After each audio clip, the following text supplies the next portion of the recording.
ओम श्री साईनाथाय नमः। कैसे हैं आप लोग? आइए, आज एक छोटा सा विषय है, बस अगर समझ जाएं तो महत्वपूर्ण है और ना समझे तो एक वीडियो है। तो आइए हम बात करते हैं कि जब कोई व्यक्ति हमारे दरवाजे पर आता है, कुछ मांगने की उम्मीद रखता है, कुछ चाहने की उम्मीद रखता है, तो बहुत लोग तो उसको दे देते हैं, लेकिन कुछ ऐसे भी लोग हैं जो देना पसंद नहीं करते, जो देखते हैं कि इसके हाथ पैर अच्छे हैं, ये तो कमा सकता है, कमा के खा सकता है, लेकिन फिर मांग क्यों रहा है। बहुत लोगों की ऐसी धारणा होती है, वो दे भी देते हैं, फिर भी उसके अंदर देखते हैं कि यार ये तो कमा सकता है, क्यों मांग रहा है ना। ऐसा होता है, सबके साथ होता होगा, लोगों ने देखा होगा या फिर सुना होगा बहुत लोगों के मुंह से। तो देखिए, कई बार हम नहीं जानते कि सामने वाले की परिस्थिति क्या है, हम नहीं जानते कि वो किन मुसीबतों से गुज़र रहा है। हम सिर्फ उसके अंदर कमी निकाल सकते हैं, है ना। मैं कहती हूँ वो चोरी क्यों ना हो, लेकिन हमें नहीं पता वो चोरी क्यों कर रहा है। वो नशा करता है, वो कुछ भी करता हो, वो कितने ही बुरे कर्म क्यों ना करता हो, लेकिन अगर हम अच्छे हैं तो हमारा ये फ़र्ज़ नहीं बनता कि हम उसे ना देने के बजाय उसमें कमियां निकालें। क्योंकि जब हम किसी को कुछ दे नहीं सकते तो उसकी बुराइयां करने का अधिकार किसने दे दिया हमें, है ना।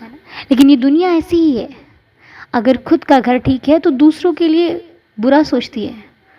अगर उससे पूछा जाए कि आप उसका पालन पोषण कर रहे हैं, नहीं ना।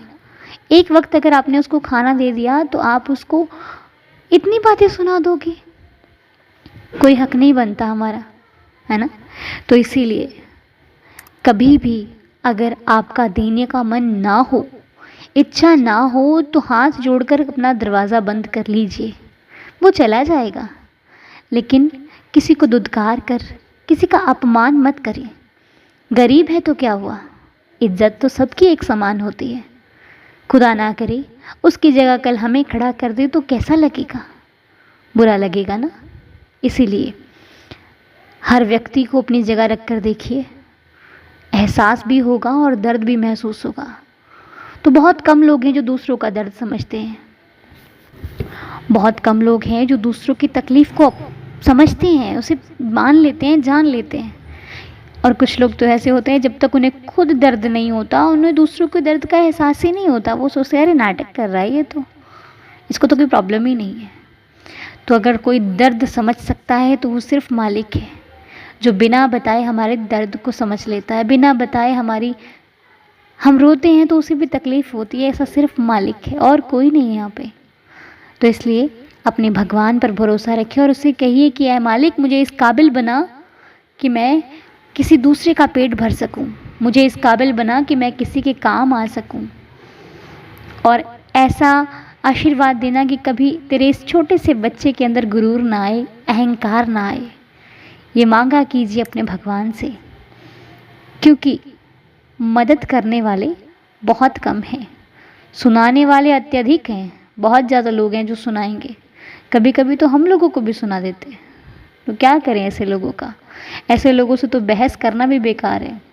ऐसे लोग तो कहें कि हाथी उड़ रहा है तो कह दो हाँ कल देखा था हाथी उड़ता हुआ, क्योंकि बहस करने से अच्छा है उनकी हाँ में हाँ मिला दो और चलते बनो। क्योंकि बहस करने से उनका तो कुछ नहीं जाएगा, लेकिन हमारी ही आदत खराब होगी। ठीक है, पहले का वक्त कुछ और था, लोग एक दूसरे की भावनाओं को समझते थे। पहले संस्कार ज़्यादा थे और बातचीत थोड़ी कम किया करते थे लोग, छोटे बड़ों के आगे नहीं बोलते थे। लेकिन आज का समय बदल चुका है, बहुत बदल गया है समय। इसलिए अपने काम से काम रखना ही आज की ज़िंदगी में सबसे बेहतर है। और रही बात ज़रूरतमंद की, जब भी किसी ज़रूरतमंद की आवाज़ आप तक पहुँचे ना, तो अपने साईं, अपने परमात्मा का शुक्र अदा करना, उसे कहना कि तेरा लाख लाख शुक्र है मालिक, क्योंकि उसने किसी की मदद के लिए आपको चुना है।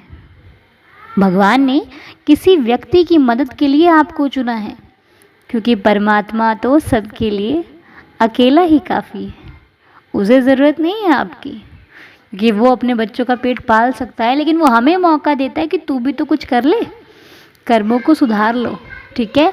नहीं तो भगवान के पास किसी चीज़ की कमी नहीं है। जो हमारा पेट पाल सकता है वो उनका नहीं पाल सकता, सब कर सकता है, लेकिन हमें उसने काबिल समझा।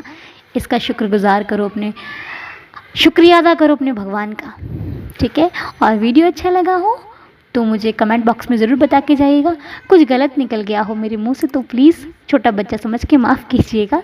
मिलते हैं नेक्स्ट वीडियो में। जय साईं राम।